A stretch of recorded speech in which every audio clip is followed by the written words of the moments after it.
என் அன்பிற்குரிய மக்களை, நீங்கள் பெங்களூருக்கு போய் பாருங்கள். பெங்களூரில் ஒரு விமான நிலையம் இருக்கிறது, கெம்பகவுடா இன்டர்நேஷனல் ஏர்போர்ட்.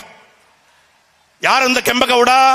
பெங்களூர் என்ற அந்த நகரத்தை உருவாக்கிய ஒரு கவர்னர், விஜயநகர பேரரசுடைய கவர்னர். நீங்கள் விசாகப்பட்டினம் போங்கள், அல்லூரி சீதாராம ராஜு இன்டர்நேஷனல் ஏர்போர்ட் உங்களை வரவேற்கும். யார் அந்த அல்லூரி சீதாராம ராஜு? 1924 வெள்ளக்காரனை எதிர்த்து போராடிய ஒரு போராளி. நீங்கள் சண்டிகர் போங்கள், பஞ்சாப் மாநிலம் சண்டிகரிலே பகத்சிங் இன்டர்நேஷனல் ஏர்போர்ட் உங்களை வரவேற்கும். Welcome to Bhagat Singh international airport.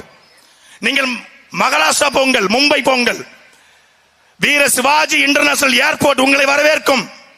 என் அன்பிற்குரிய மக்களே, நான் வீர பரம்பரை, நான் ஆண்ட பரம்பரை, நான் மறவன், நான் அகமுடையாறு, நான் கள்ள, நான் தேவரு என்று பெருமையோடு வாழ்கிற என் இனத்தின்